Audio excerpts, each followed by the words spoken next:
Buenas tardes, chicos. Vamos a proceder entonces a reiniciar. Vamos a reiniciar la clase que dejamos la semana anterior. Bueno, habíamos visto como último tema el tema de válvulas solenoides. Entonces habíamos dicho que eran válvulas que en un estado abierto cerrado, normalmente energizadas con bajas tensiones, 24 voltios, 12 voltios, 48 voltios, pero que también tienen la posibilidad de ser energizadas con tensiones monofásicas, 220 por ejemplo, para algún tipo de prestaciones. Ahora, normalmente se las utilizan para apertura-cierre de fluidos, de comando, como puede ser aire comprimido o algunos elementos hidráulicos, líquidos, aceites, para presurizar un determinado sistema. Podemos también encontrarnos con otros tipos de válvulas que ya no son válvulas convencionales que se usan con una apertura manual, sino que normalmente son válvulas que actúan bajo cierto tipo de presiones. En este caso, podemos observar lo que se denominan válvulas de seguridad, válvulas que las podemos encontrar en un amplio rango de tamaños y que sirven como válvulas normalmente para depresurizar un determinado sistema cuando el mismo llega a un valor ya no admisible y que pone en riesgo las estructuras, las instalaciones, y hay riesgo de vida humana también. Entonces son válvulas que, llegado a una determinada presión, actúan como si fuera una válvula on-off, manteniéndose en ese estado hasta que sean reseteadas. Son elementos que se pueden encontrar en múltiples aplicaciones,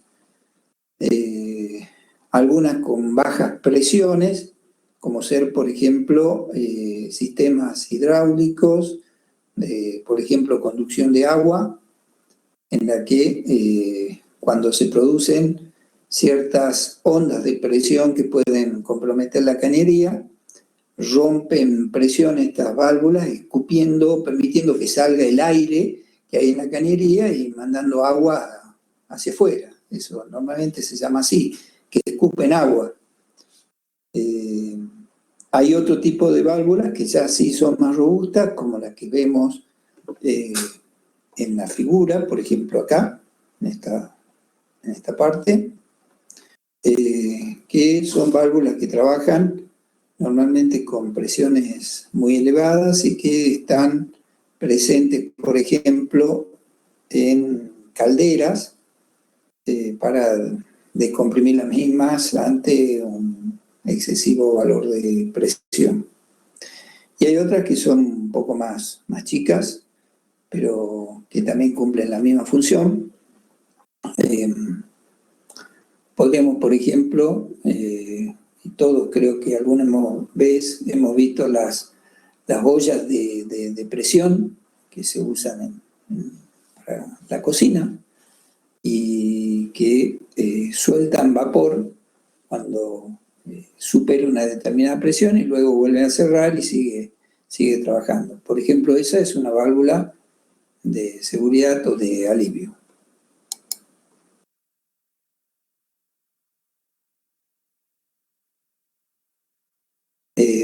Hay otros tipos de válvulas. Estoy tratando de abrir las siguientes diapositivas. Si me aguardan un minuto.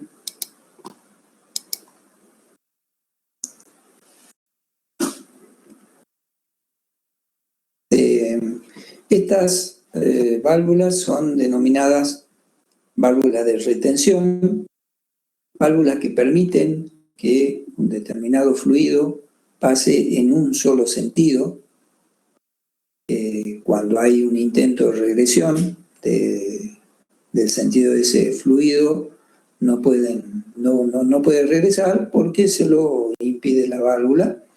Los hay de distintas formas y tamaños conductivos para pequeños diámetros, de media pulgada o menos también. Encontramos válvulas de este tipo y hasta válvulas de varias pulgadas de diámetro. El uso que se le da a estas válvulas es, por ejemplo, en sistemas que no se deben despresurizar. Por ejemplo, una bomba que está trabajando necesita, por ejemplo, bueno, ustedes han visto teoría de bombas, una bomba de tipo centrífuga, si no tiene carga positiva, es decir, debe aspirar el líquido, entonces en la columna de aspiración tiene que tener forzosamente agua para que pueda comenzar a succionar el agua a la bomba. Entonces, en el inicio donde se produce la aspiración dentro de la cisterna o lugar donde esté instalada la bomba, mantiene siempre el líquido, o sea, siempre llena la cañería, utilizando en su extremo una válvula de retención. Puede ocurrir, por ejemplo, en un sistema en que tenemos dos bombas trabajando en paralelo, para evitar tener que abrir y cerrar manualmente con una llave la salida de cada una de las bombas. A la salida de cada una también podemos encontrarnos con válvulas de retención, de manera tal que cuando funciona una bomba y tira a un colector común, cuando quiere retornar por la otra bomba hacia la descarga, no se lo permite por tener una válvula de este tipo. En sistemas con transporte de sólidos, por ejemplo, podemos encontrarnos con este tipo de válvula que estoy señalizando ahora, que cuando ingresa un fluido por acá, por la parte izquierda, impulsa esta bola hacia arriba y la misma presión de entrada la mantiene en todo momento arriba y circula por la salida esta lateral derecha. Cuando se corta el suministro, el caudal, por el propio peso de la bola, cae y no permite regresión de fluido. Un tipo de válvula, por ejemplo, que todos creo habrán conocido, la famosa valvulita de la cámara de las bicicletas. Por ejemplo, cuando inflamos, habrán visto que es una gomita, permite en un sentido, o sea, que entre el aire dentro de la cámara, pero evita que salga. Eso también es una válvula de retención. Esto que ven acá es una válvula de retención a clapeta, que, bueno, tiene un tope. Acá se puede ver, si observamos, este tope evita que vuelva el fluido en el sentido contrario al que puede pasar. Hay distintas variedades y, como les digo, usos múltiples para todo tipo de aplicaciones, no solo de líquidos, sino también de, como les decía, de aire, de productos químicos, y dependiendo también de los tamaños, pueden ser con conexión roscada, como vemos en este caso, en este ejemplo, en este otro, o conexión bridada. Son muy comunes y se las encuentra en cualquier tipo de instalaciones.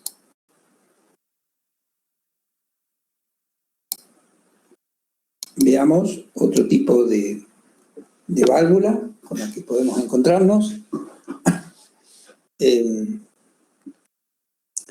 Estas válvulas que observamos son muy utilizadas sobre todo para el transporte de agua, en sobre todo grandes acueductos, donde los volúmenes de agua que circulan son muy grandes y donde se intenta mantener al acueducto en todo momento a una presión constante en su interior para evitar los denominados golpes de ariete.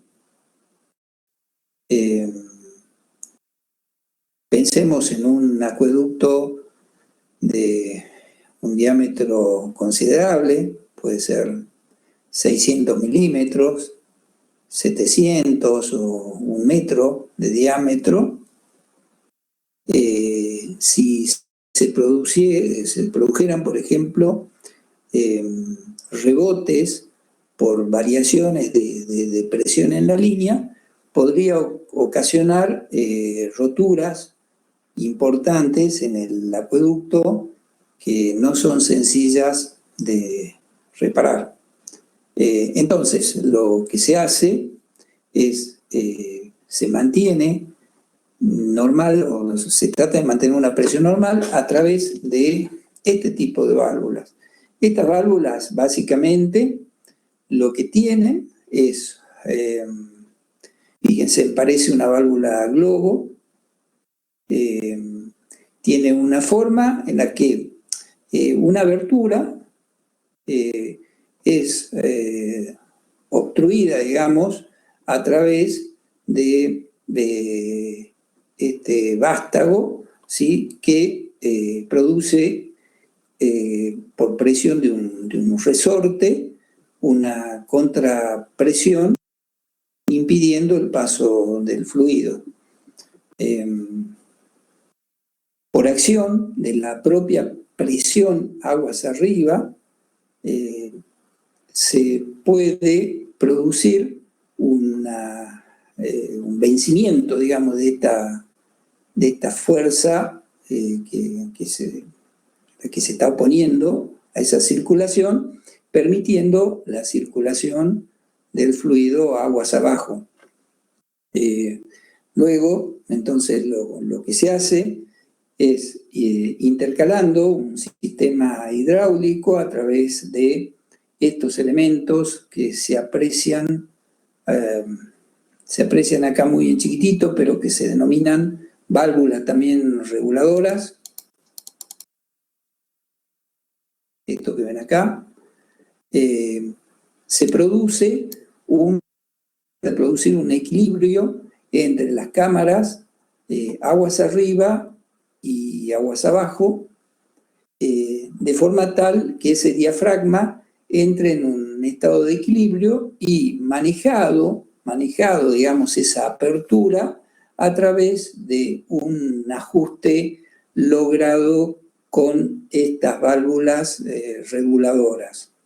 Entonces, dependiendo de la técnica y del tipo de conexionado que tengan estas válvulas, les reitero, se trata de producir un equilibrio entre la presión aguas arriba, o sea, en este caso, por ejemplo, en este ejemplo, el agua ingresa por esta entrada del lado derecho, vence la presión de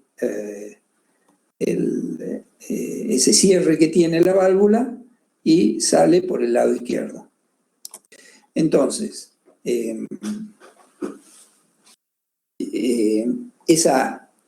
ese vencimiento de esa presión en realidad es regulada a través de esta válvula reguladora que permite que ese obturador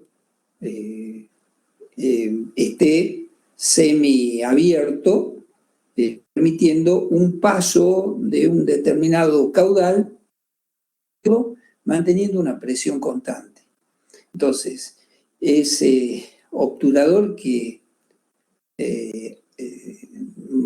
se mueve lentamente internamente, mantiene equilibradas las presiones, evitando así los famosos golpes de ariete que pueden producir daños importantes en la cañería. Son válvulas comunes de encontrar también en acueductos, en grandes acueductos, por lo que su uso más que nada está centrado en el tema de transporte de agua. Bueno, continuemos un poquito más adelante.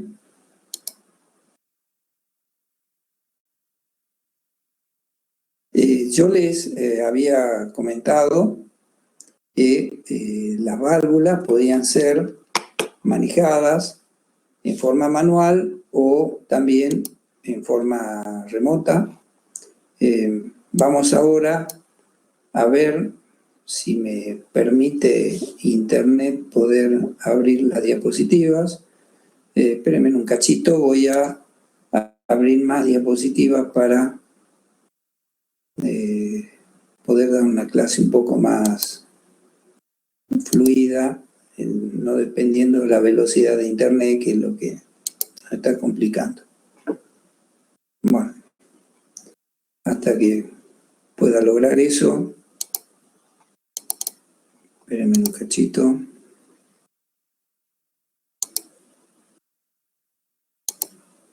Espérenme un minuto, chicos. Vamos a abrir algunas diapositivas para poder hablar un poco más fluidamente.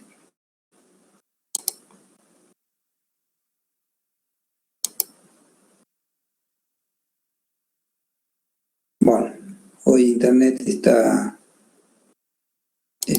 un poco perezoso, así que bueno, vamos a continuar. Les decía que una válvula puede ser accionada en forma completamente manual por distintos tipos de accionamiento manuales, que puede ser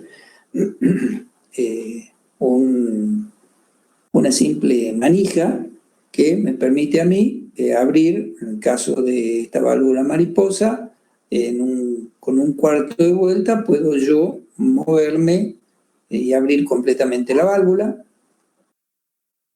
Puedo tener un tipo de accionamiento como si fuera una canilla con múltiples vueltas para abrir también o cerrar la válvula. Es el caso es este otro caso.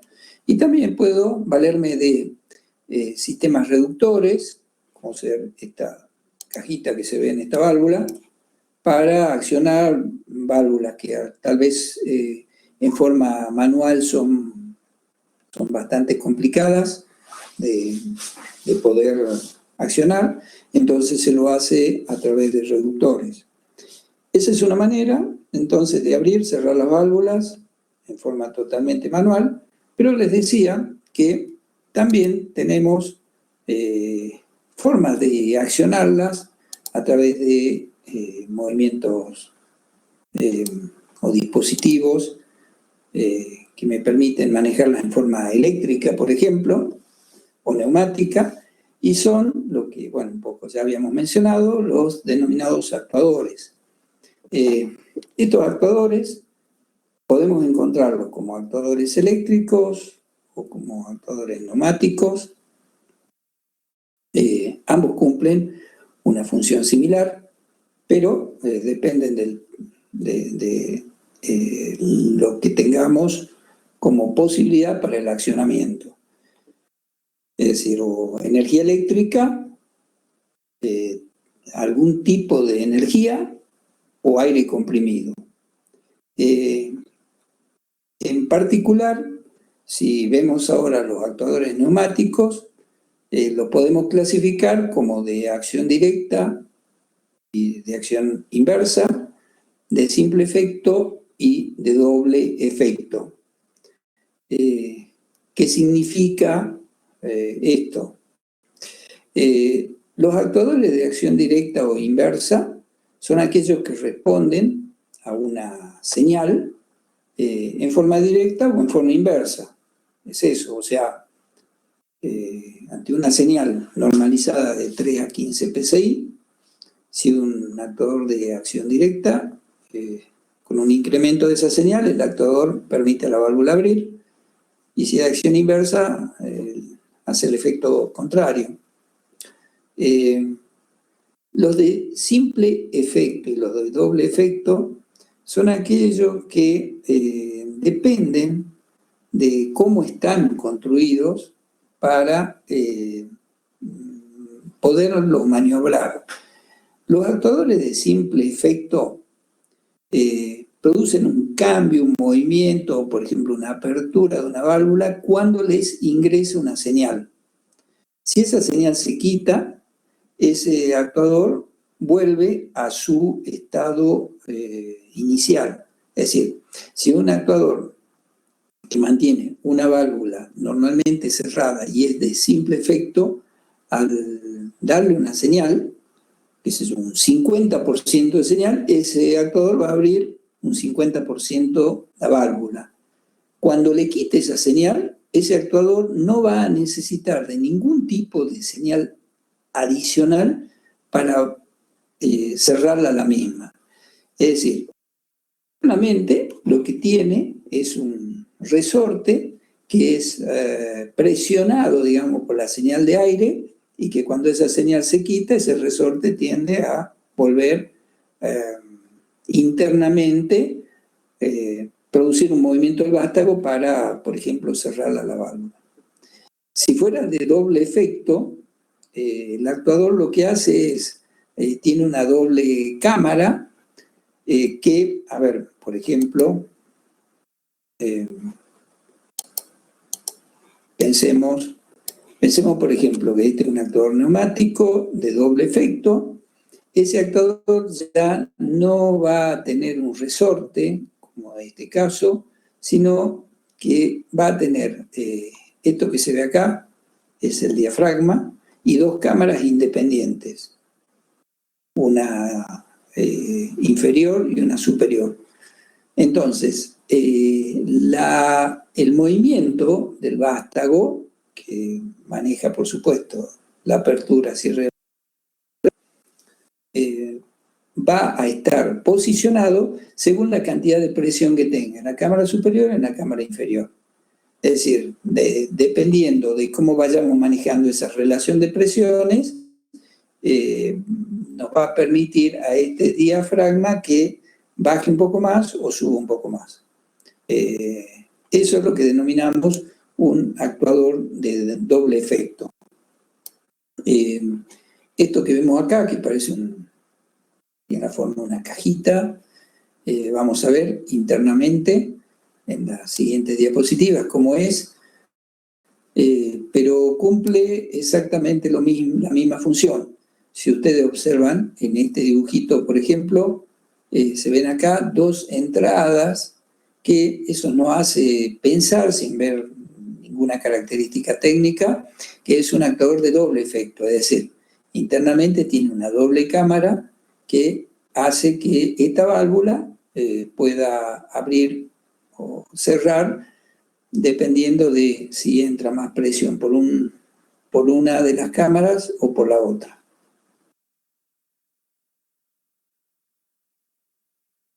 Veamos la siguiente diapositiva, chicos, si internet me permite.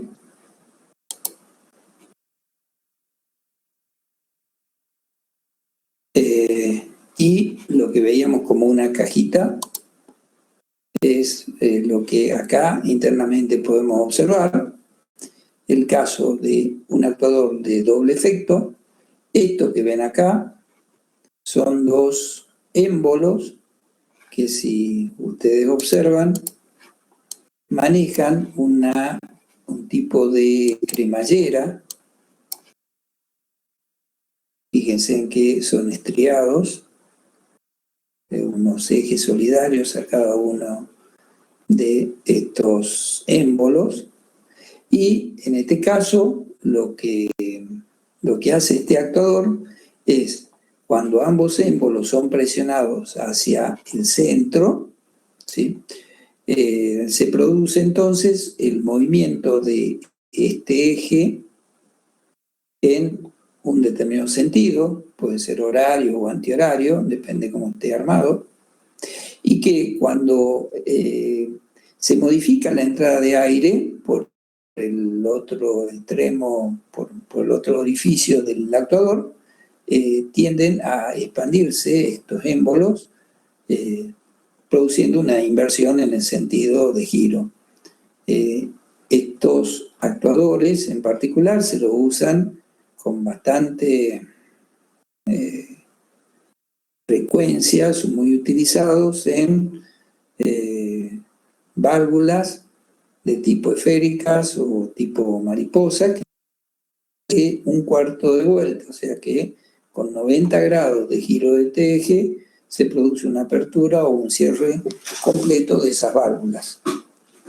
En particular, si observamos estos actuadores, vemos esto que se ve un poco más en color negro, son O-rings, o sea, aros de goma que producen un sellado perfecto para que no haya escape de aire de una cámara hacia las otras. Este otro que estamos observando puede ser un actuador de simple efecto, constructivamente diferente al que vimos hace un rato en forma de honguito, pero que cumple exactamente la misma función, tiene un resorte, y que cuando se produce, digamos, en esta cámara una inyección de aire que permite que se comprima ese resorte, cuando cesa ese aire y se produce una salida, un escape de aire al medio ambiente, este resorte tiende a expandir el émbolo que se ve acá en un corte, moviendo también el eje un cuarto de vuelta.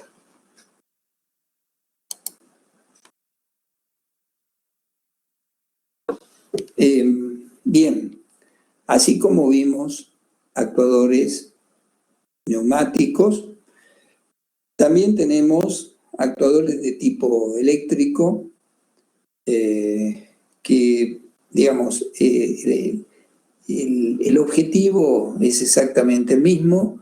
Lo hay para movimiento de vástago en forma lineal o también para vástago en forma giratoria, de un cuarto de vuelta, por ejemplo.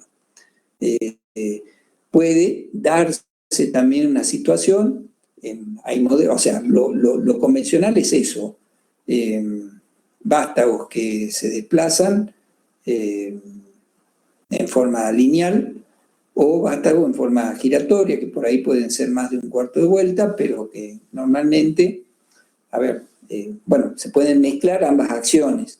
Fíjense en que un vástago que se desplaza en forma lineal, es decir, que sube o que baja, puede ser un tornillo sin fin, con lo cual nosotros podríamos lograr un desplazamiento lineal haciendo que el actuador dé múltiples vueltas.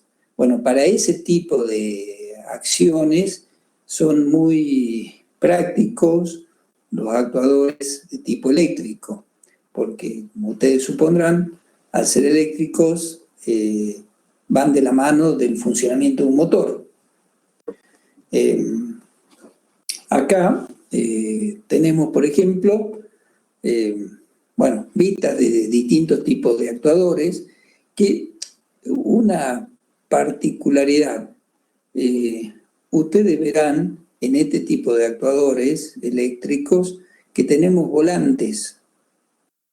Esto es una situación, digamos, que podemos encontrarnos dentro de este tipo de actuadores, una forma constructiva común, para poderlos accionar lo mismo si llegáramos a tener falta de energía, por ejemplo, y necesitamos abrir o cerrar la válvula. Básicamente, ¿cómo funcionarían estos actuadores? Si observamos un poco en esta imagen, esto es una vista en el interior, digamos, de un actuador de tipo eléctrico, y obviamente esto que ven acá en color negro es un motor. Un motor normalmente son motores pequeños, de gran cantidad de revoluciones, que accionan un mecanismo constituido por múltiples engranajes, como si fuera un reloj, haciendo una transmisión y una relación velocidad-fuerza. Lo que tienen, digamos, es para ver cuántas vueltas o dónde están posicionados. Este tipo de actuadores tienen fines de carrera, normalmente asociados al eje. Si ustedes observan acá, ustedes van a ver este motor, distintos engranajes y un engranaje más grande y un eje de salida. Fíjense acá que se lo estoy marcando. Bueno, ese sería el eje de salida del actuador, y para saber exactamente en qué posición está, si ha girado un cuarto de vuelta, un octavo de vuelta, por ejemplo, tiene asociado a este eje levas con microcontactos que cuando llega al final, digamos, de su carrera, de su excursión, de su giro, esos contactos cierran llavecitas, se cierran a través de llaves con esas levas, produciendo el corte de energía al motor y la conmutación como para que pueda ahora girar al revés, por ejemplo. Esa es la forma en que un actuador eléctrico normalmente tiene conocimiento de cuál es la posición del eje del mismo, o cuántas vueltas han girado en el caso de un actuador que tiene un vástago de tipo tornillo que lo hace abrir o cerrar. Son muy prácticos, son muy robustos, y la pregunta también puede venir asociada a cuáles son mejores, si los actuadores neumáticos o los actuadores eléctricos. Bueno, yo tengo que decirles que en realidad los dos son muy buenos, los dos cumplen con su cometido y van de la mano del tipo de uso y del tipo de instalaciones que haya en una empresa. En una empresa de envergadura, por ejemplo, normalmente hay aire comprimido en toda la planta, con lo cual un actuador de tipo neumático es muy útil, muy práctico, muy utilizado y además muy robusto. En otro tipo de plantas donde no usan aire comprimido, poner un sistema de aire comprimido solamente para manejar un actuador neumático sería un despropósito. Entonces se pueden utilizar actuadores para maniobrar todo el tipo de válvulas que se necesiten. En cuanto a complejidad, son más complejos los equipos eléctricos, son más sencillos de instalar, pero más complejos en su mantenimiento. Si tienen algún tipo de desajustes, esas levas que yo les mencionaba, que permiten el posicionamiento exacto, digamos, del eje, el poderlas calibrar requiere de una en el tema que no cualquiera lo va a hacer por falta de conocimiento. En cuanto a los actuadores de tipo neumático, lo que puede tener como falla el actuador es que empiece a tener pérdidas a través de esos O-rings que yo les mencionaba. Pero bueno, eso ya, el desarmar, digamos, un actuador de tipo neumático para alguien que ya lo hizo una vez, no demanda, digamos, una complejidad, es simplemente una cámara sellada, pero en lo que sí hay que tener cuidado es que el aire que le ingresa a ese actuador tiene que ser un aire libre de agua, de humedad, que eso lo vamos a ver ahora cuando veamos sistemas de aire comprimido para instrumentación. Bueno, el aire que necesita un actuador de tipo neumático no puede ser un aire que tengamos un compresor y lo inyectemos directamente en el actuador. Eso terminaría permitiendo, digamos, el ingreso de agua dentro de esas cámaras, produciendo oxidación, y bueno, el agua como fluido, lógicamente, estaría ahí inserta, digamos, dentro de la cámara, hasta produciendo inconvenientes en el accionamiento de ese actuador. Por eso, digamos, ambos requieren su cuidado. En el mantenimiento son más sencillos los neumáticos que estos equipos. En la instalación son más sencillos los equipos eléctricos que los neumáticos, pero bueno, hay, digamos, cuestiones de preferencia que se pueden dar en el mismo usuario. Volviendo a estos actuadores. Profe, ¿sí? una pregunta. En ambos casos de los actuadores, los neumáticos y eléctricos, ambos pueden ser controlados por un PID. Ambos pueden ser controlados por PID, sí señor. Sí señor.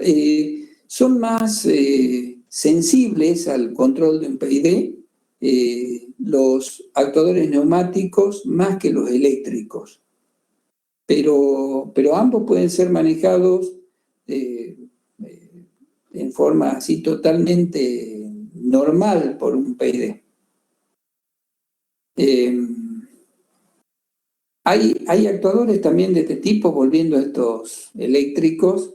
Después podemos ver las características, podemos abrir un folleto para que los vean, pero fíjense en la forma constructiva, por ejemplo, de esto que ven acá. Estos actuadores son muy pequeños en tamaño, se los manejan con 12 voltios. Esto que ven acá, que les marco con la imagen, este sería el eje del actuador, y esto que ven acá es el motor del actuador, o sea, no tiene forma física de motor, pero internamente tiene un pequeño motor de corriente continua, y lo que se ve dentro de esta caja es la relación de engranajes, digamos, los engranajes que mueven el eje del actuador. Tienen un torque bastante bueno y permiten manejar válvulas de tamaño interesante. Este otro que ven acá es un actuador también, bueno, constructivamente se lo ve así alargado y demás, pero que tiene exactamente el mismo tipo de forma como si fuera este otro que les marco acá. O sea, en la parte inferior tiene el eje que acciona, digamos, la válvula.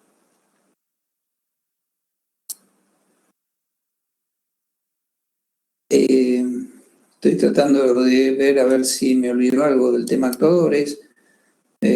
Bueno, no, creo que esto es lo más relevante. Después podemos hacer un repaso viendo las hojas de datos. Lo que les decía yo de los neumáticos es el tema de estas cámaras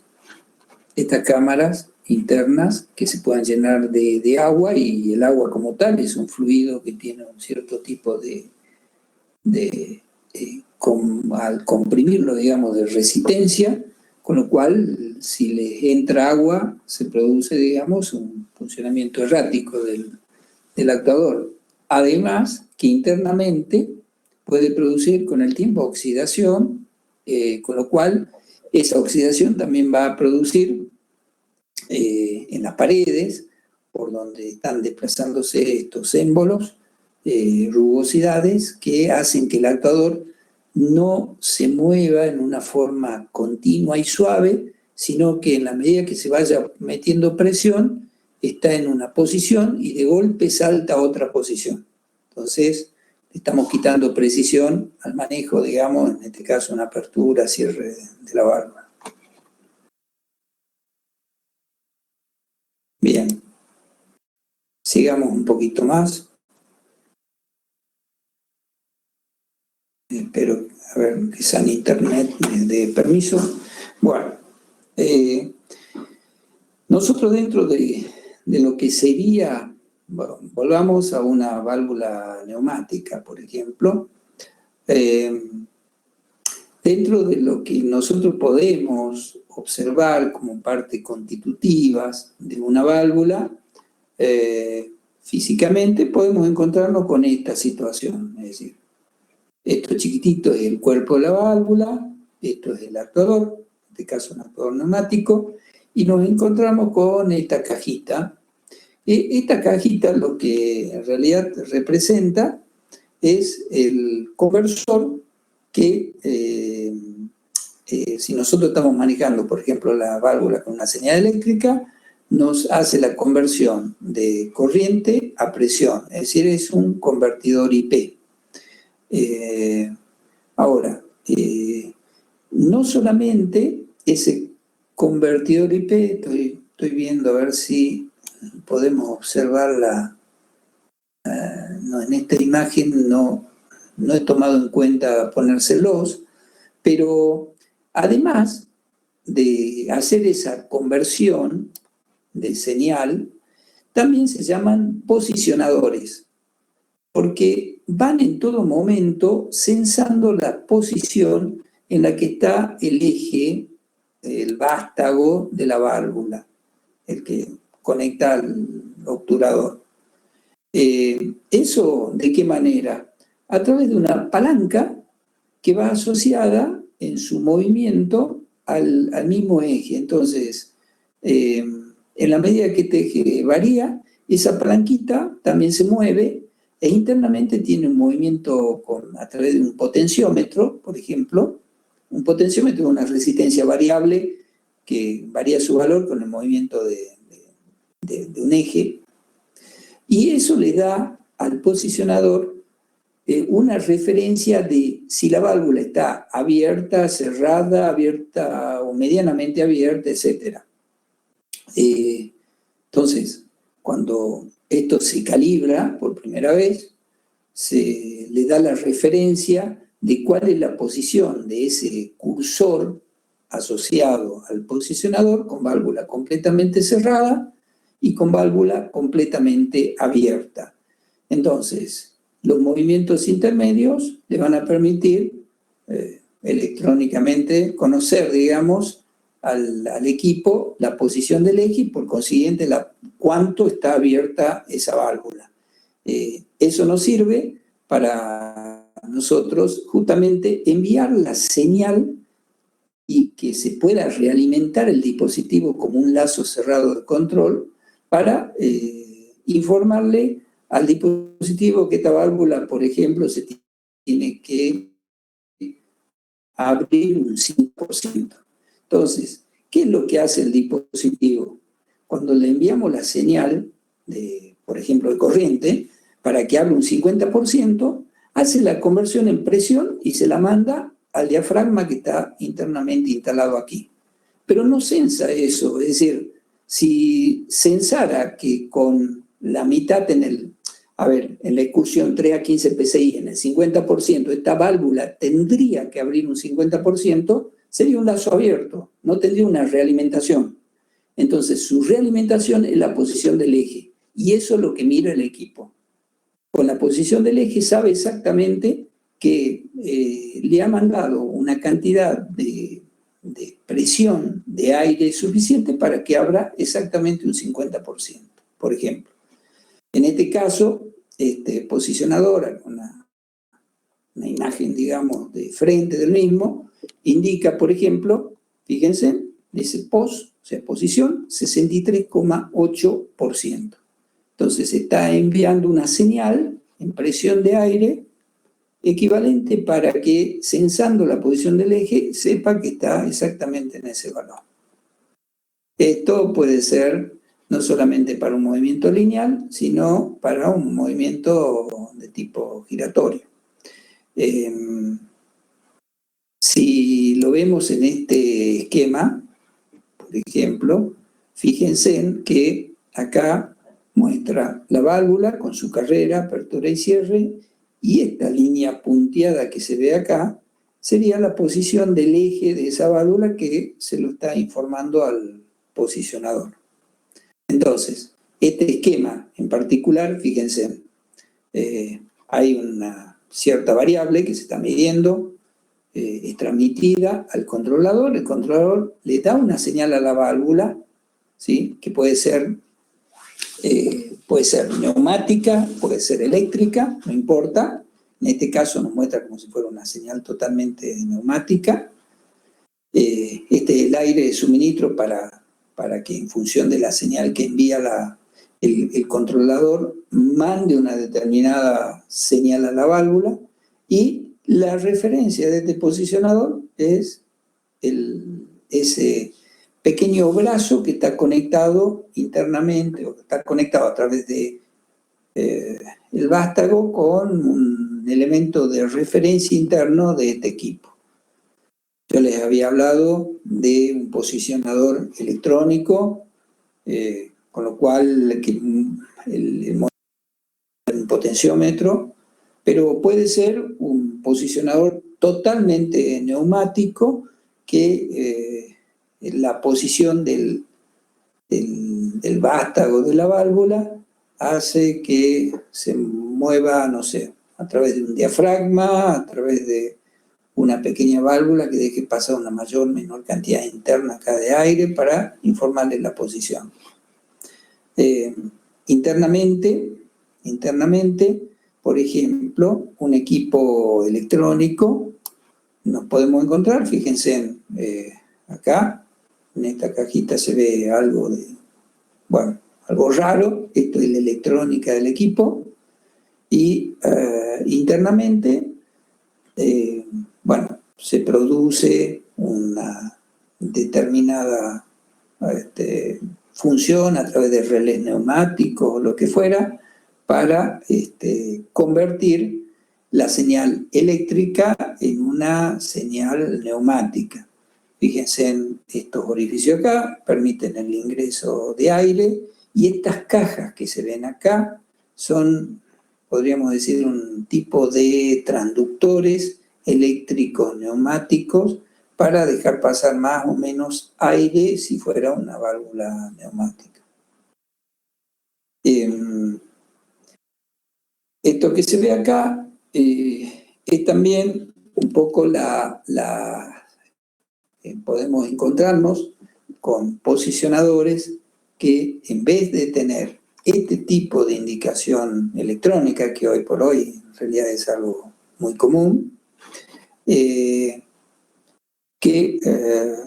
tengan manómetros asociados.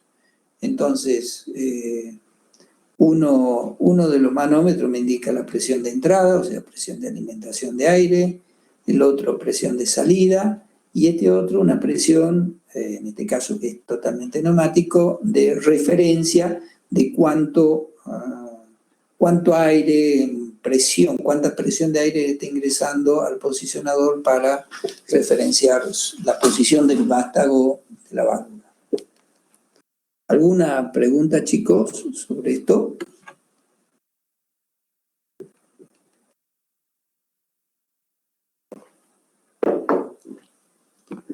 Bueno, si no hay preguntas, seguimos adelante.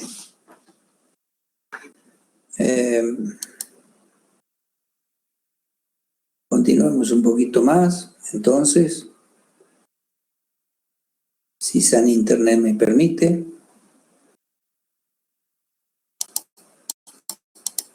Bien.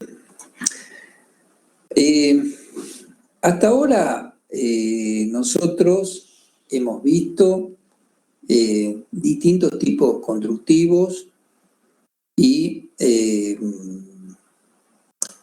dentro de la gama posible de válvulas que podrían llegarse a encontrar ustedes, una variedad de equipos y de válvulas. Si fuera una válvula de accionamiento manual, no tenemos que la misma tenga, digamos, un tamaño adecuado para conectarse a la cañería que nosotros querramos, y va a ser una válvula tal vez coincidente con el diámetro de cañería que tenemos.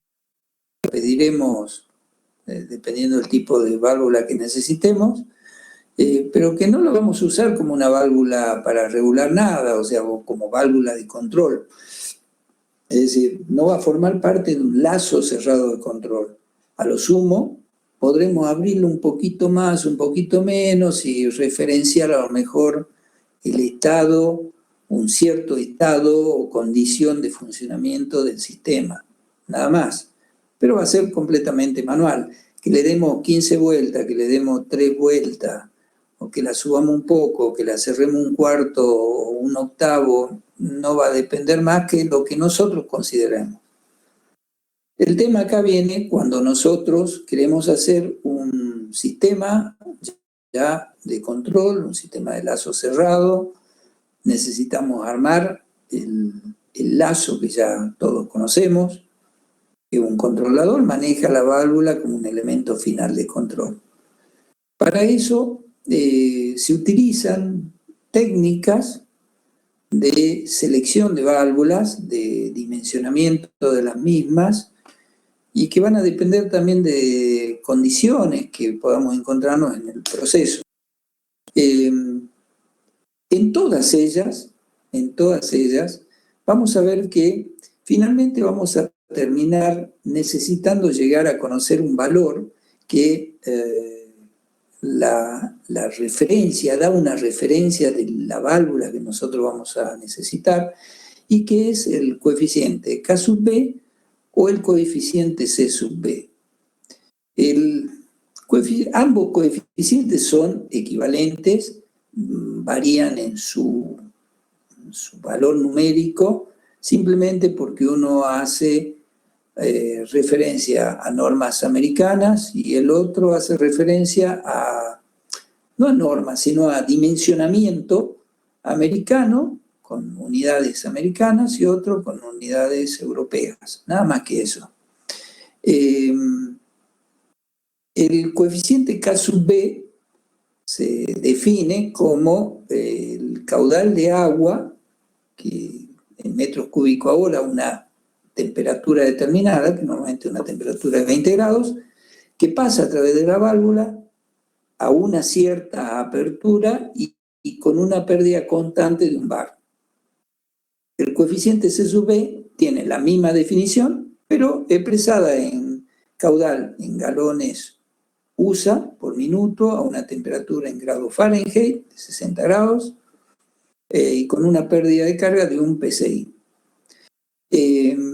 Ese coeficiente K sub B o C sub B es el que usamos nosotros para dimensionar la válvula y referencia a tres parámetros, 3 valores. Uno es un caudal de cálculo, que dependiendo también entonces del tipo de coeficiente que busquemos, está expresado en metros cúbicos hora, o si no, en galones por minuto. Después la densidad relativa y después la pérdida de carga, es decir, la diferencia de presiones que hay entre la entrada y la salida de la válvula, ¿sí? Eso es lo que llamamos pérdida de carga de una válvula, expresada en bar o en libra por pulgada cuadrada, que comúnmente se la denomina PSI. Para referencia de ustedes, las libras por pulgada cuadrada o PSI son para aquellos que a lo mejor son un poco fierreros, cuando se hablan de ponerle 20 libras, 28, bueno, 20 es poco, ponerle 30 libras a las gomas, ponerle 30 PSI a las gomas, a los neumáticos, por ejemplo. Está referenciado en eso. Entonces, la relación entre ambos coeficientes es esta, es decir, el coeficiente C sub B es un 16% más grande que el coeficiente K sub B, es 1,16.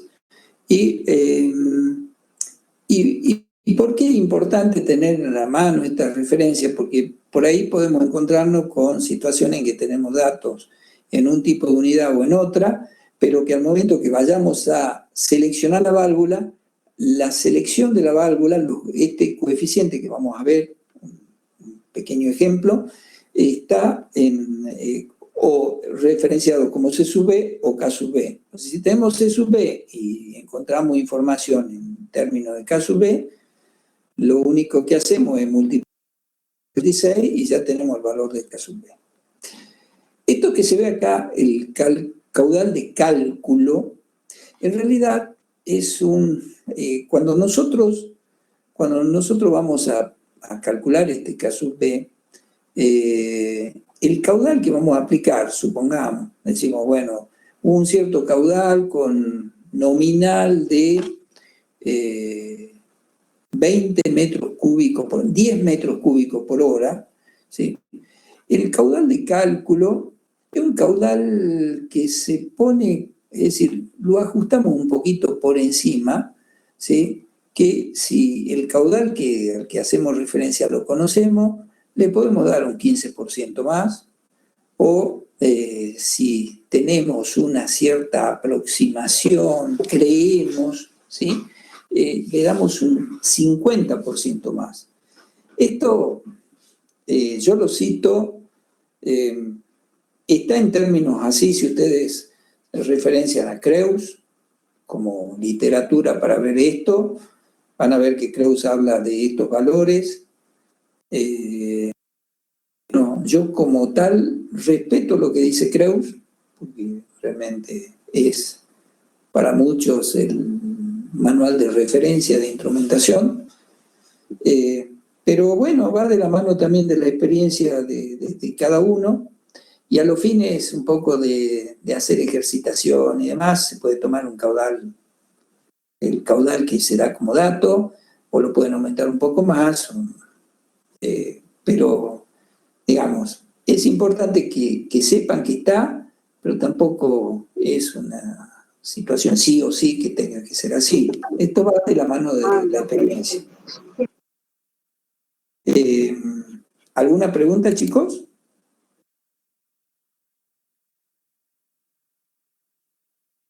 Continuemos un poquito.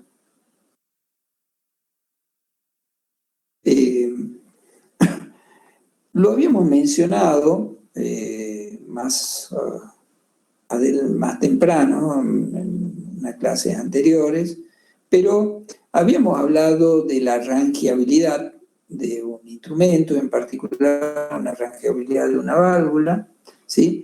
La rangeabilidad en una válvula sería la gama de caudales que se pueden manejar en la misma, ¿sí?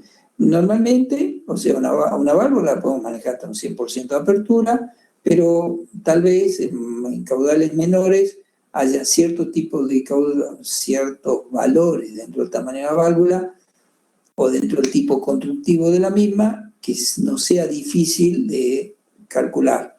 Bueno, eso se hace conociendo la rangeabilidad de la misma, que nos permite saber a partir de qué valor de apertura de esa válvula es regulable.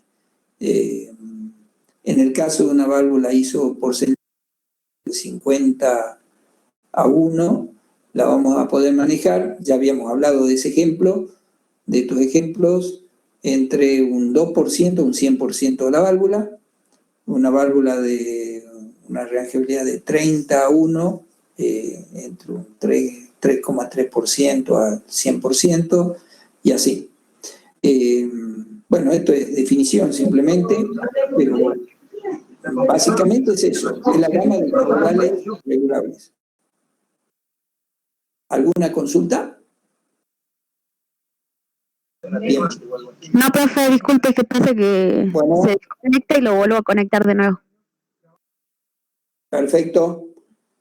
Continuemos entonces.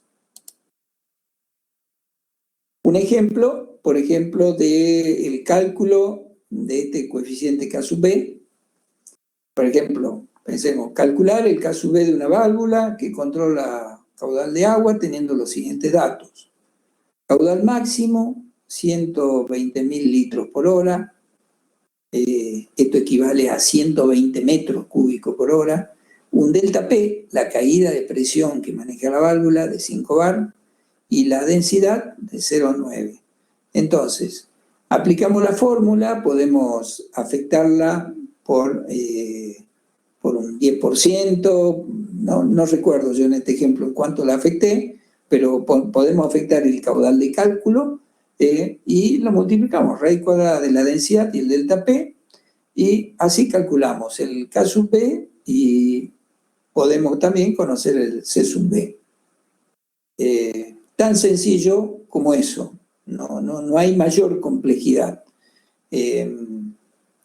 La experiencia también indica, dentro de los cálculos de una válvula de control, que normalmente una válvula de control, si hacemos bien los cálculos, no nos puede dar una válvula de diámetro mayor al de la cañería que tenemos. Eso, si nos da mayor, es porque hemos hecho las cosas mal. No tendríamos posibilidad de controlar, como válvula de control, el caudal S.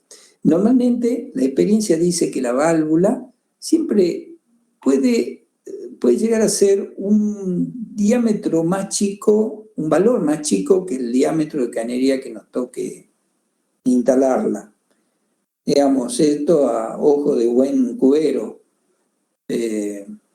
Entonces, cuando vean a alguien que no sea ingeniero y se ponga en modo pensativo, 4 pulgadas la cañería, entonces cierren los ojos pensando de qué valor, le diga, mire, según mi experiencia, póngale de 3 que va a andar súper bien, y el tipo le está verseando un poco, no se va a ir un poco fuera de rango, pero no está haciendo las cosas como las debería hacer un ingeniero.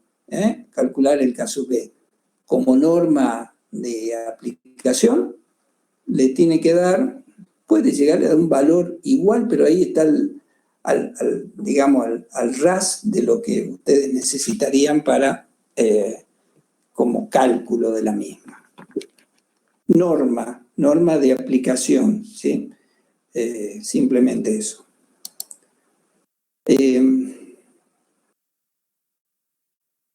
Continuemos un poquito, chicos. Habíamos hablado que entonces el K sub B se calcula a través de esta fórmula y se acabó el cálculo de las válvulas. Pues bien, hay ciertos tipos de condiciones en las que nosotros deberíamos tener en cuenta para trabajar, digamos, sobre todo en industrias de proceso, donde por ahí se necesitan controlar líquidos a cierta temperatura. Entonces, a cierta temperatura se produce situaciones de lo que se llama vaporización, donde a lo mejor por variaciones de presión y de temperatura se producen situaciones en las que el fluido, cuando está entrando a la válvula, por ejemplo, una válvula que maneja agua, el fluido es líquido, ¿sí? Pero a la salida se presenta en un estado gaseoso, como si se hubiera producido mágicamente una vaporización. Eso se produce porque en el punto de estrangulamiento de esa válvula se produce una caída de presión, es decir, allí la presión se reduce drásticamente y puede llegar a estar por debajo del punto de vaporización, donde dependiendo cómo progrese luego, cómo se vuelva a reacondicionar esa salida, es que se produce esta vaporización, también llamada flashing en las válvulas. En este caso, para nosotros hacer un adecuado cálculo de la válvula, nosotros vamos a calcular, fíjense, vamos a usar la misma fórmula de cálculo que tenemos, pero en este caso vamos a calcular un delta P, o vamos a verificar, mejor dicho, un delta P, un delta de cálculo, un delta empírico, ¿sí? Que lo vamos a comparar con un delta P real, es decir, que nos den, comparar con lo que nos dan en número, como datos de entrada y de salida. Entonces, no se preocupen, que esto lo vamos a ver como un ejemplo y lo van a entender. Para ello vamos a utilizar entonces tablas de vapor de agua. Entonces, esto es como seguir, es una pequeña reglita de cálculo para hacer la comprobación. Vamos a comparar ambas pérdidas de carga, la pérdida de carga real y la empírica, y nos vamos a quedar con la más chica para el cálculo de K sub B. Vayan observando lo que yo les voy hasta acá diciendo. Cuando sacamos calculamos un K sub B en una situación ideal, siempre tratamos de irnos al mayor valor de K sub B calculado. Cuando es una situación ideal, y lo que tratamos de hacer es que el caudal de cálculo sea un poco más grande que el que nosotros usamos. Cuando nos vamos ahora a hacer un dimensionamiento en vaporización, fíjense que vamos a comparar un delta P empírico y un delta P de cálculo real, y nos vamos a quedar con el menor de los dos, con lo cual siempre el K sub B tiende a ser el mayor posible. Entonces, volvemos a este insert para que sigamos viendo cómo se calcula. Entonces, vamos a comparar ambas pérdidas, la empírica, que ahora vemos cómo la calculamos, y la real, y utilizamos la más chica. Fíjense, la más chica, K sub B más grande, ¿sí? Entonces, esto es sacada de una tabla de vapor de agua, se van a presentar dos situaciones. Si T sub 1, que es la temperatura que ingresa a la válvula, es menor que la temperatura de vaporización, donde esa temperatura de vaporización es una temperatura sacada de la tabla de vapor de agua, esta temperatura es menor en menos de 2,8 grados centígrados, entonces el delta P, que nosotros vamos a tomar como delta P empírico, va a ser, según esta ecuación, 0,6 P sub 1. Si es menor, pero en más de 2,8 grados, entonces vamos a usar esta otra tabla, que no es otra cosa que la presión de saturación y la presión de entrada. Entonces, vamos a un ejemplo para ver cómo lo calculamos. Entonces, tenemos un cierto proceso en el que tenemos que también dimensionar una válvula que controla caudal, y tenemos los datos. Caudal máximo, 16.000 litros hora, o sea, 16 metros cúbicos. La presión de entrada en la válvula, que tiene este valor. Temperatura de entrada de este valor, y un delta P de 2,1 bar. Entonces, nos vamos, dice, verificamos que si T sub 1 es menor, la temperatura de vaporización es menos de 2,8, vamos a usar esta fórmula, si no vamos a usar esta otra. Entonces, vamos a recurrir a una tabla de vapor de agua. Entonces, vamos a ver, con la presión que tenemos, fíjense, a ver, acá yo les hice un recorte de una tabla de vapor de agua. Nosotros teníamos una presión de 8 y pico de bar, de 8,5 bar. Entonces veamos cuál es la temperatura T sub S, o la temperatura o temperatura de vaporización, perdón. Entonces, para más o menos, esto estamos haciendo una aproximación, fíjense, para una presión de 8,5 bar, más o menos tenemos, era un poquito menos de 8,5, entonces podemos hablar de 172 grados centígrados.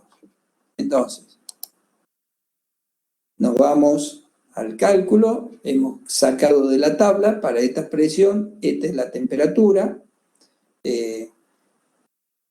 Hay una cuestión también, acá me hablan de décimas, centésimas, milésimas, y acá estamos aproximando, muchachos, chicas, así que tomemos valores concretos, sin decimales, en este caso, no tiene mucho sentido, estamos trabajando con aproximaciones. Entonces, en este caso, para esta temperatura de 172 grados, vemos que la temperatura T sub 1, 171, es menor que la de vaporización. ¿En cuánto? En 1 grado. O sea, es menor que 2,8, con lo cual vamos a usar directamente esta fórmula. Entonces, en este caso, me da el delta P empírico 0,5 bar.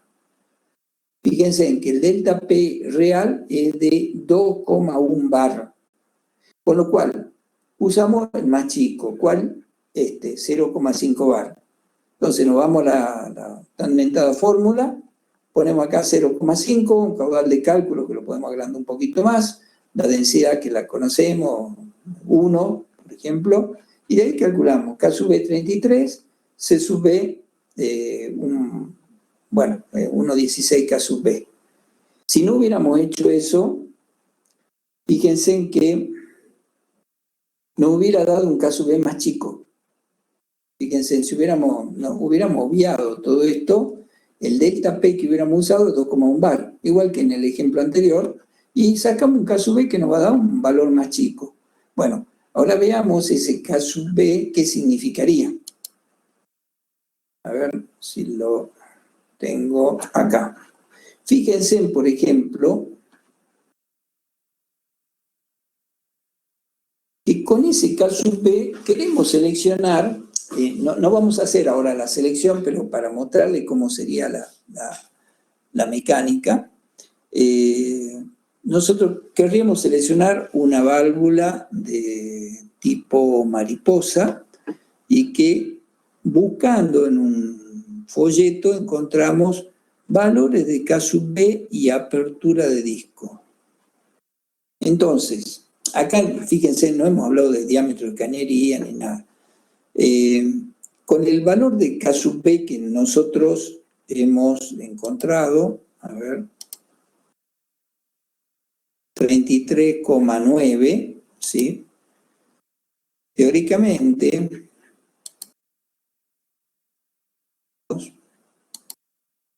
irnos a esta tabla y ver dónde encontramos ese 33,9 que, en este caso, no llegamos, fíjense en estos números.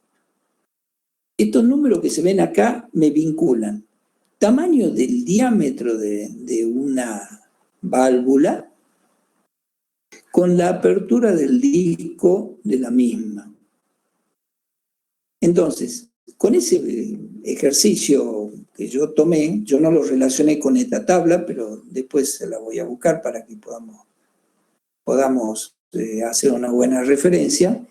Yo teóricamente tendría que buscar una válvula cuya tabla tenga, para algunos de los tamaños de las válvulas que tenemos acá, me tenga a mí un valor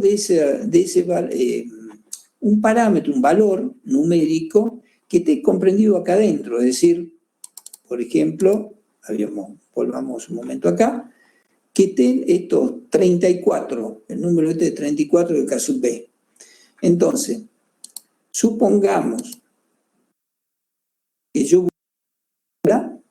en el que encuentro, por ejemplo, en esta columna, que está acá, por ejemplo, en este caso, 7.827. Bueno, supongamos que estos valores me dieran un valor, qué sé yo, valores mucho más chiquititos, significaría, supongamos, que yo encontré una tabla que acá vale 34, significa que esa válvula por ejemplo, esa válvula de 700 milímetros, para este valor, cuando tendría este valor de K sub B cuando esté abierta un 50%. Para hacerlo un poco más claro, pensemos que en el cálculo anterior de K sub B, con los datos que me dieron, por ejemplo, a mí me da un K sub B de 10.000, por ejemplo, supongamos. Entonces yo me vengo a esta tabla y empiezo a buscar dónde tengo el número 10.000. Bueno, encuentro, por ejemplo, acá 10.223, significa que una válvula mariposa de 800 milímetros, que es una válvula muy grande, ¿sí?, para un 50% de apertura de esa válvula, su K sub B vale 10.223. Esa sería un poco la lógica en el cálculo del K sub B.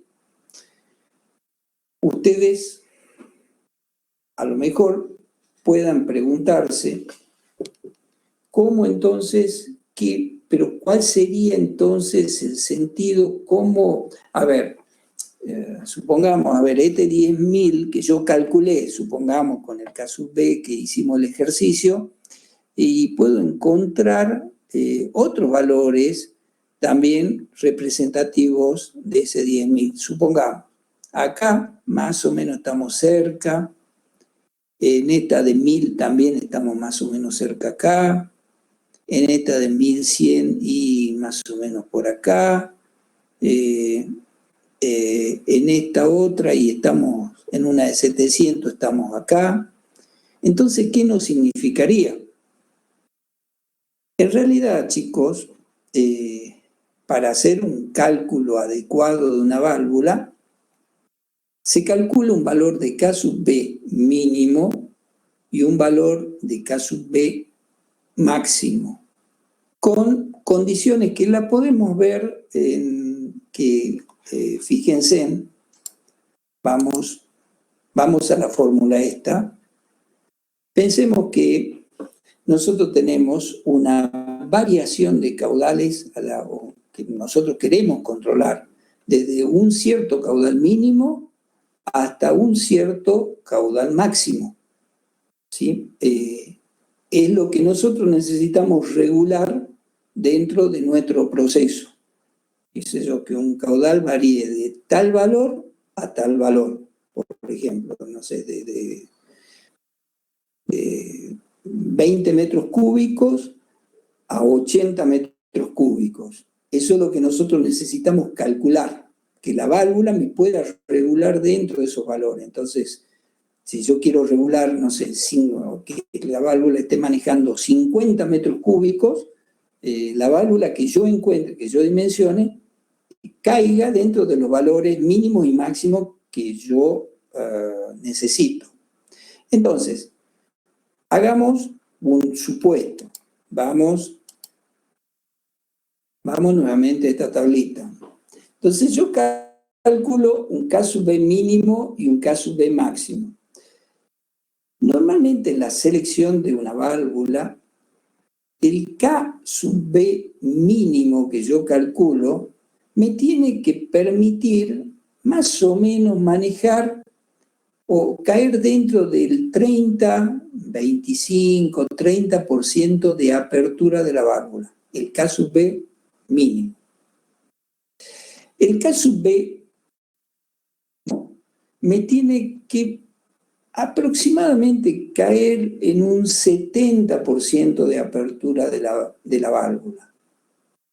Entonces, dentro de mi selección de válvula, cuando yo calcule un K sub B mínimo y un K sub B máximo, lo que voy a hacer es buscar una tabla de válvulas, el tamaño adecuado de válvula para que yo pueda seleccionar una válvula entre esos valores aproximadamente, de forma que tenga la apertura en ese rango.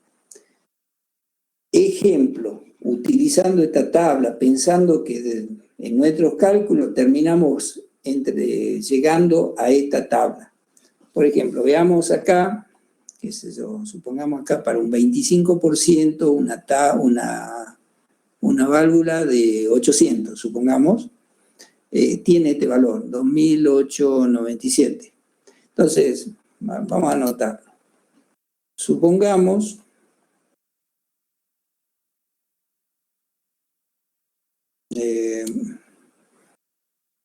que yo calculé el K sub B mínimo, me da, pensemos, por ejemplo, estamos acá tratando de mostrarles cómo se interpretan estas tablas. Me dio 2800. Con las necesidades que hay, me dio un K sub B mínimo 2800. Y calculo el K sub B máximo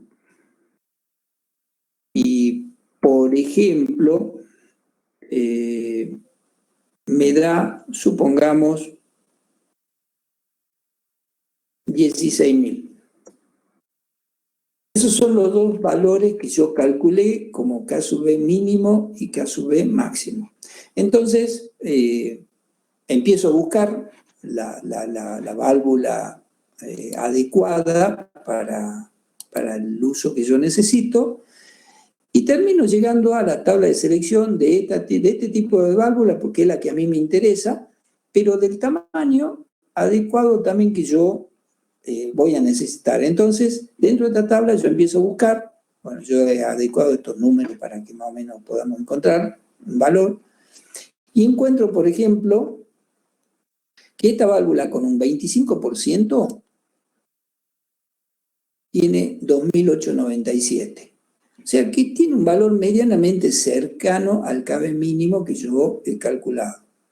Me fijo también en las columnas y encuentro que el KB máximo, por ejemplo, más cercano al de 16.000, y está acá, fíjense, un 60%.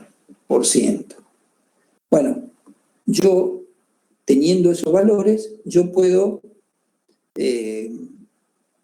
hacer una aproximación y decir, bueno, yo me voy a quedar con esta válvula de 800. Selecciono esta válvula de 800 que me va a permitir controlar un caudal mínimo con un 25% de apertura y un caudal máximo con un 60% de apertura. Esa sería un poco la idea, ¿sí? Puede venir alguno de ustedes y decir, bueno, pero usted seleccionó la válvula de 800 y yo puedo decirle también que hay una válvula que tiene 2.546 y fíjese, el número este 2.800 está entre estos dos valores, que podría llegar a andar, y el KB máximo que vale 16.000 y estaría entre estos dos valores, es decir, estaría entre un 60 y un 65%, o sea, un 63%, que también podría andar. ¿Es válido? También es válido.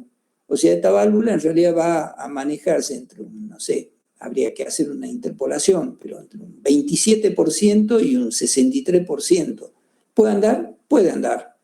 Y viene alguien y me dice, bueno, pero a ver, podemos también manejar esto, a ver, 2800, y tengo, fíjese, una válvula con un 29% de apertura y estaría más o menos llegando a los 2800, esta de 700, y podría también andar en un 16.000, podría andar también un poco acá, un 60 y pico por ciento, también serviría. ¿Puede servir? Claro que puede servir. Es decir, fíjense que acá va de la mano también de capaz que una cuestión económica, es decir, bueno, una de 800 sale mucho más cara que una de 700, y en vez de regular entre un 20-25%, estoy regulando en un 26% a un, no sé, 60 y algo por ciento. ¿Es válido? Es válido también, chicos. ¿Cuál sería un poco el criterio? Que quede un poco de regulación hacia abajo y un poco de regulación hacia arriba. El criterio también de algunos me dicen, bueno, pero yo puedo regular hasta un 70% con el KB máximo. ¿Es válido? Y le podría decir, o sea, estaríamos en concreto dejando un 20 o un 25% para abajo y para arriba tal vez un 25% también de posibilidad de escuchar. Significa eso. Significa de que estos son los intervalos, digamos, entre los que yo puedo manejar un caudal mínimo y un máximo. Ahora, tengo todavía un margen para manejar menos caudal si lo necesitara y un margen para manejar un poco más de caudal también si lo necesito para arriba.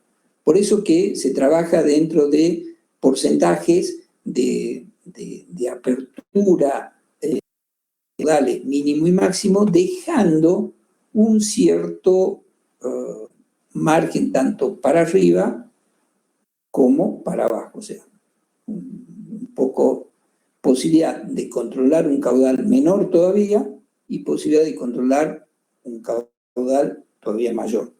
¿Sí? Por eso no elegimos una válvula que nos dé un KB mínimo en este valor y un KB máximo en este otro valor.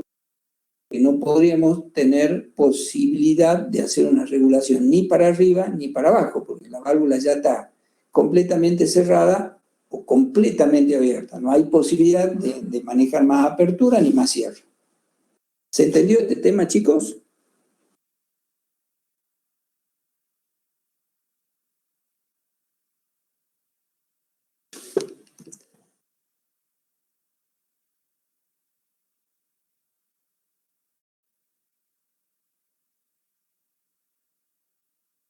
¿Se entendió el concepto, chicos?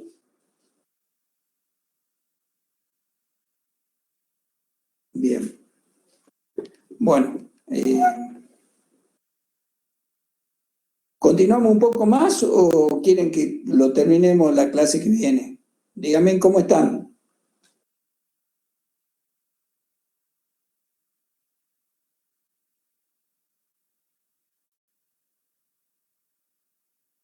Bueno.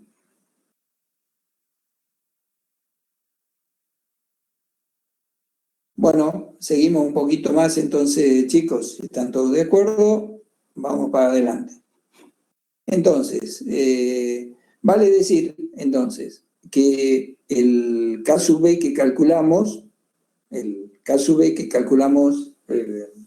ahora, a ver, normalmente uno busca calcular un KB mínimo y un K sub B máximo para saber los límites entre caudales mínimos y caudales máximos que nosotros podemos manejar en esa válvula de control, ¿sí?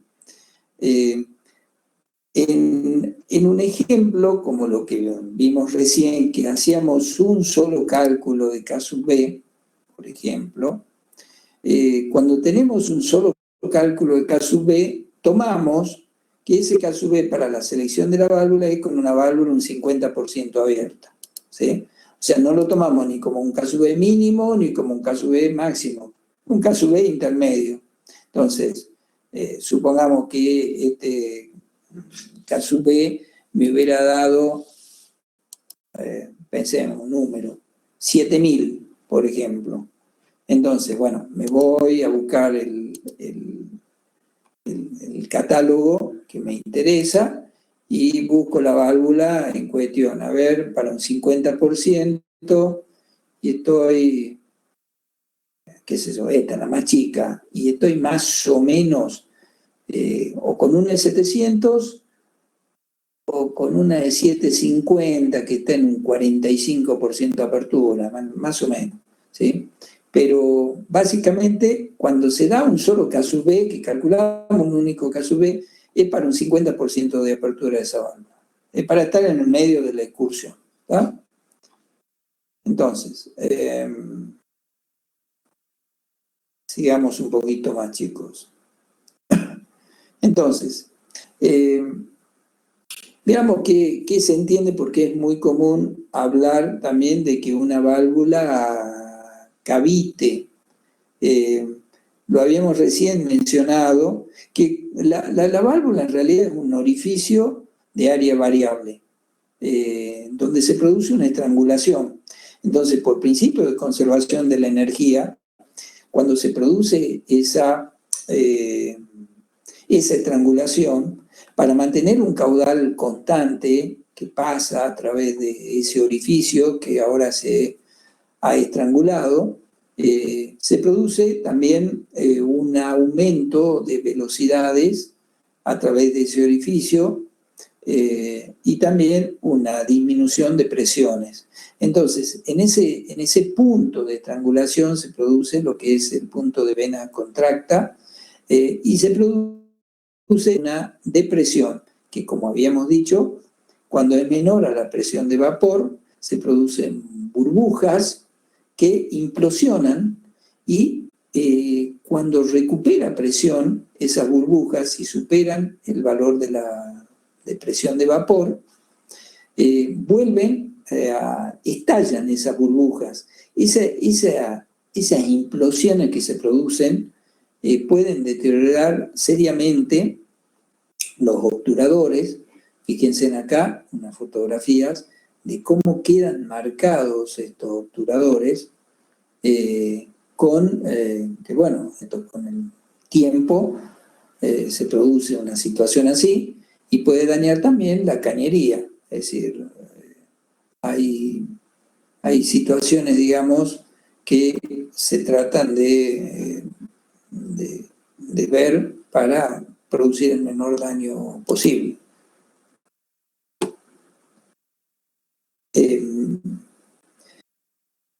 Bien, otro tipo de cálculo con el que podemos encontrarnos es calcular una válvula de control en un fluido que ya no es agua, sino es un fluido que tiene una determinada viscosidad, un líquido denso, tiene una cierta densidad, puede ser un aceite, puede ser un líquido en una planta, por ejemplo, de azúcar. Entonces, en el cálculo ya no va a ser, digamos, un cálculo convencional, sino a través de el cálculo de este factor que se llama un factor de descarga. Es decir, tenemos que aplicar cuando nosotros tenemos un fluido cuya viscosidad supera los 43 centiestoques, entonces tenemos que hacer el cálculo de la válvula según este procedimiento. ¿Y en qué consiste este procedimiento? Tenemos que calcular un factor de descarga, así se denomina, que vincula dos K sub B. Un K sub B calculado para un flujo laminar y un K sub B calculado para un flujo turbulento. Veamos, ya vamos a ver estos dos K sub B a qué hacen referencia. Lo que sí quiero decirles que en el caso de una válvula que usamos para control de agua, por ejemplo, esa válvula y esa fórmula que nosotros tenemos responde a un régimen de tipo turbulento. Con lo cual la fórmula para calcular el K sub B turbulento va a ser la fórmula que hemos usado hasta ahora, ¿sí? El Q por la raíz cuadrada de la densidad sobre el delta P. Vamos a ver ahora también cuál es la fórmula para calcular el K sub B laminar. Pero bueno, una vez que tengamos ambos, lo que hacemos es calcular ese factor, que se llama factor de descarga. Dependiendo del valor que tenga ese factor de descarga, nosotros vamos a tomar distintos caminos, digamos. Si el factor de descarga nos da entre 0, 4 y 1, nos vamos a encontrar en una que denominamos una zona de transición, ¿sí? Luego de los dos vamos a buscar el mayor K sub B. Fíjense, siempre la idea es que el K sub B sea el más grande de todos los posibles que podamos calcular. Si es menor que 0,4, nosotros nos vamos a mover dentro del líquido con el control del líquido que nosotros queramos controlar dentro de esta línea, con lo cual nosotros vamos a usar para el cálculo el K sub B que hayamos calculado para el flujo laminar. Y si es mayor que 1, vamos a usar el K sub B de flujo turbulento, o sea, el K sub B que hemos calculado con la formulita que ya conocemos. Vamos un poquito más adelante. Calculemos los dos K sub B. Entonces, el de flujo turbulento, el cálculo lo sabemos, no tenemos más que hablar de eso, y calculemos ahora el K sub B para flujo laminar. Este K sub B ya tiene, o obedece una fórmula un poco rara, pero que está dada en estos términos. El K sub B para flujo laminar va a depender de un coeficiente, 0.276, de un coeficiente de flujo laminar que es un coeficiente que nos lo da el fabricante de la válvula. Por ejemplo, para una válvula globo de simple asiento, el fabricante nos dice que el coeficiente de flujo laminar vale 1.05. Una válvula globo de doble asiento con un determinado tipo de obturador vale 0,9, una válvula mariposa, el fabricante nos dice vale 0,92, una válvula esférica 1,25. Entonces, dependiendo del tipo de válvula que nosotros vayamos a usar, que nosotros ya hemos definido que vamos a usar una válvula esférica o válvula globo, es el valor que vamos a usar acá. Ahora, este otro parámetro, viscosidad. Esta es la viscosidad dinámica, que sería en realidad el producto, si lo tenemos como dato, ya está, y si tenemos como dato la viscosidad estática, multiplicamos por la densidad del fluido. El Q es el caudal y el delta P es la presión. Entonces, veamos un ejemplo de cómo sería el cálculo de un fluido que tiene una cierta densidad. Una cierta viscosidad, perdón. Entonces, queremos calcular un fluido, una válvula, globo de asiento simple, que controla el caudal de un fluido cuya viscosidad es de 600 centiestoques. Habíamos dicho, por definición, que si superábamos los 43 centiestoques, ya teníamos un régimen laminar, es decir, un régimen muy tranquilo dentro del control, con lo cual tenemos que corregir el valor de K sub B. Lo que tenemos que ver es cuál de ellos vamos a tomar, o el K sub B laminar, o el K sub B turbulento, o cuál. Entonces, vamos a utilizar la fórmula que recién mencionamos, y de acá calculemos el K sub B laminar, donde tenemos Fs como una válvula de asiento simple, 1.05, Este dato es la viscosidad dinámica, que es la viscosidad cinemática, que tenemos esta de 600 centistoques, por la densidad, que lo tenemos como dato. Entonces, esto que ven acá con un lambda, en realidad es un símbolo de densidad, hay que corregir. Tenemos que nos da la viscosidad dinámica 570 centipoise. Con lo cual, tenemos todos los datos necesarios como criterio de cálculo. Hemos aumentado un poco el caudal de cálculo, un 15%, con lo cual tenemos esta fórmula que nos da que el K sub B laminar es 20,2. Ahora tenemos el otro K sub B, el turbulento. Acá se cansó la O, por eso que está abajo, se cayó. El K sub B turbulento es 1,15, bueno, etcétera, es 21,2. Entonces, calculamos el coeficiente y nos da 0,69.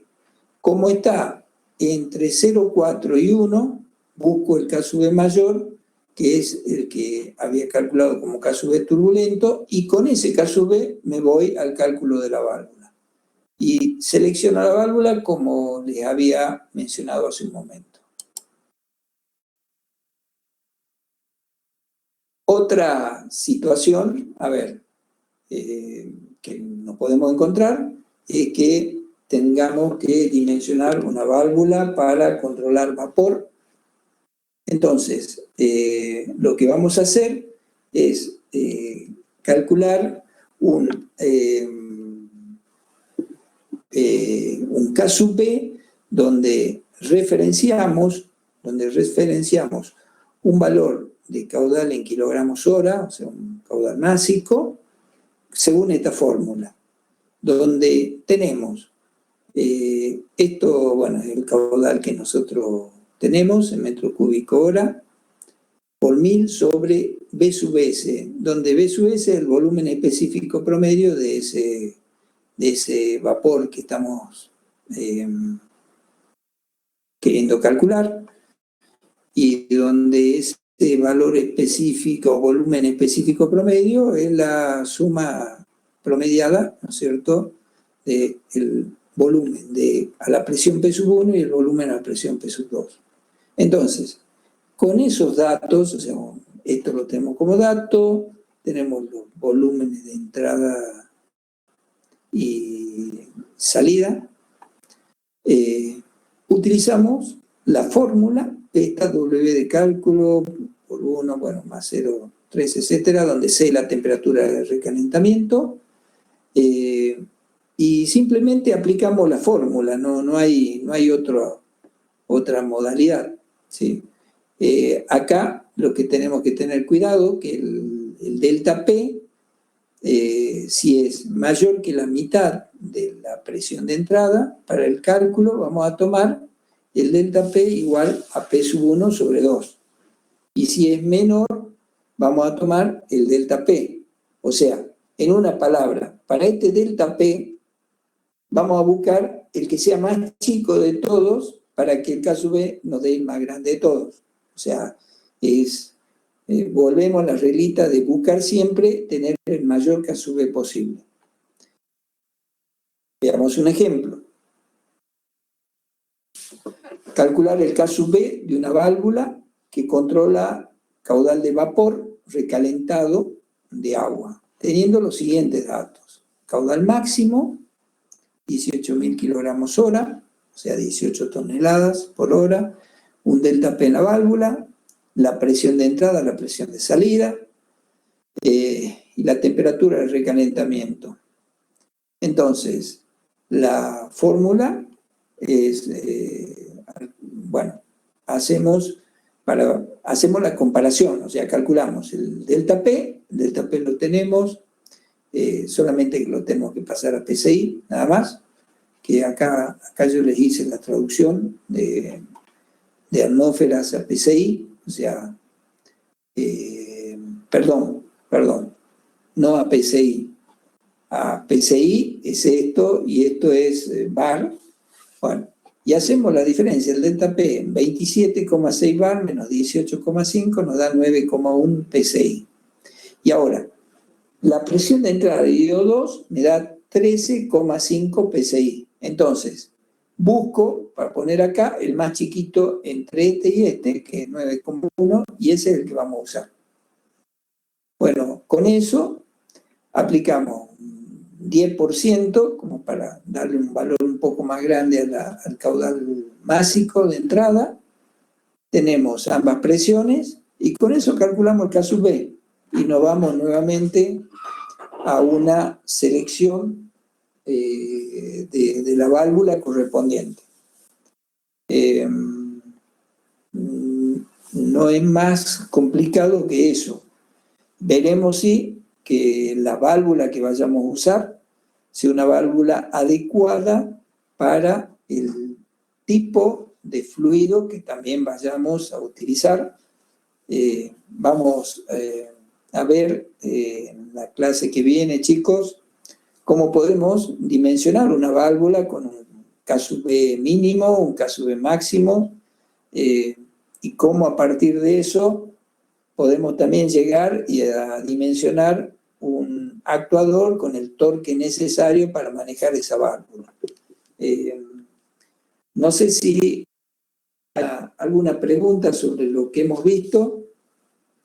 Si no, vamos a cortar acá, que ya se la hice bastante extensa a la clase, y continuamos el próximo jueves.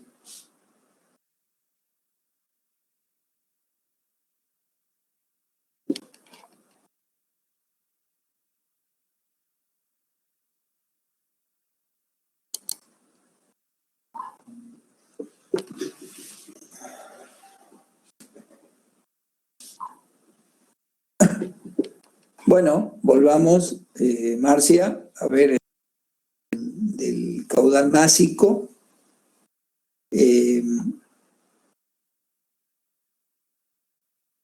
Vamos a observar un poco el ejemplo. No entendí bien tu pregunta.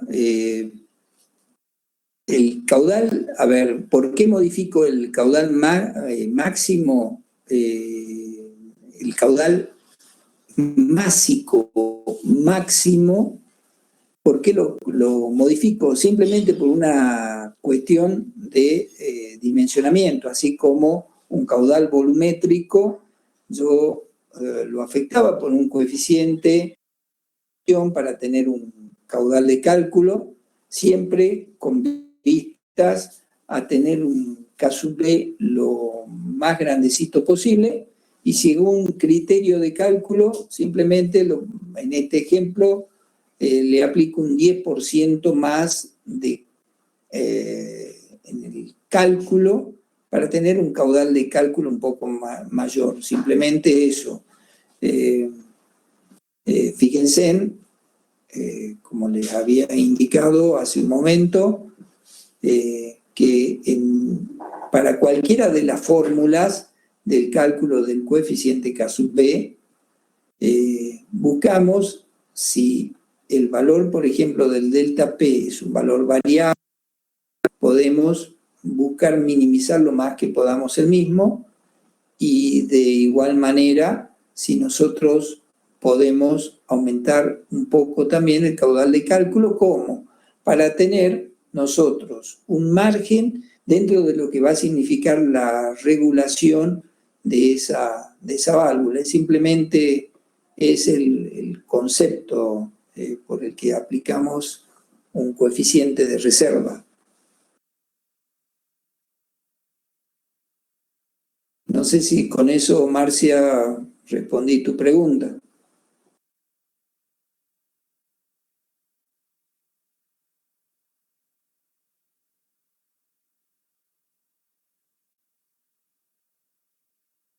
Bueno, chicos,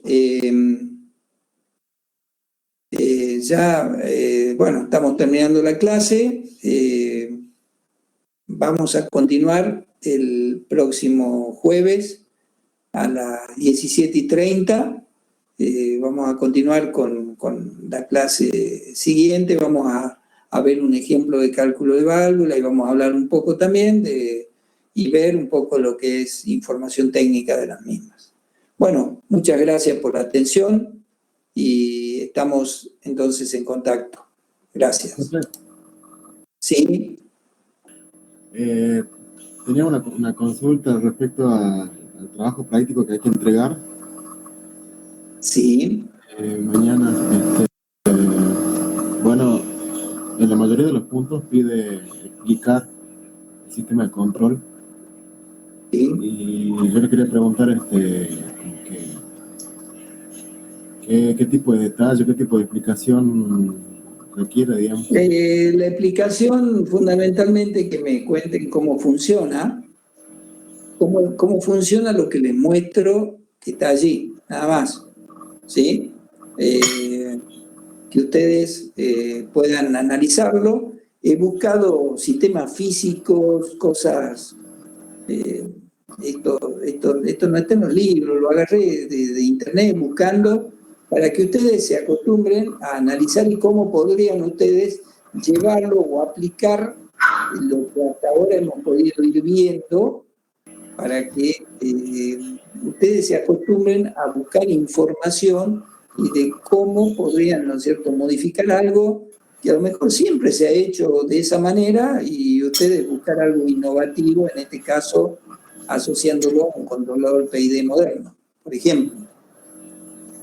El que me expliquen cómo funciona es porque me interesa ver si entienden cuál es la idea en el funcionamiento y lo que, entendiendo cómo funciona algo, ustedes van a buscar innovarlo a eso, en este caso poniendo un controlador de lo actual.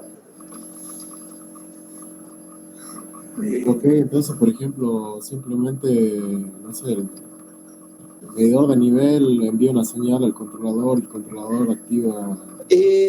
Sí, es eso, o sea, me interesa más, a ver, todavía no hemos hablado de los distintos tipos de medidores, ni de nivel, ni de otras variables, con lo cual tampoco puedo pretender que ustedes se pongan finos, digamos, explicando eso. Más que nada, que sí, que el controlador o el medidor correspondiente le da una señal al control ese que está haciéndolo funcionar de tal o cual manera, ¿sí? ¿Y qué es lo que ustedes propondrían para, usando un medidor genérico de nivel, por ejemplo, lo que fuera, que puedan manejarlo con un controlador de lo que hemos podido ver en nuestra clase? Esa es la idea. No sé si se entiende la idea, Maximiliano. Sí, está bien. ¿Está? Gracias. Bueno, chicos. Profe, ¿y tenemos mañana todo el día para subirlo al trabajo? Sí, señor. Hasta el último minuto de mañana. Bien, gracias. Bueno, chicos, gracias. Hasta mañana.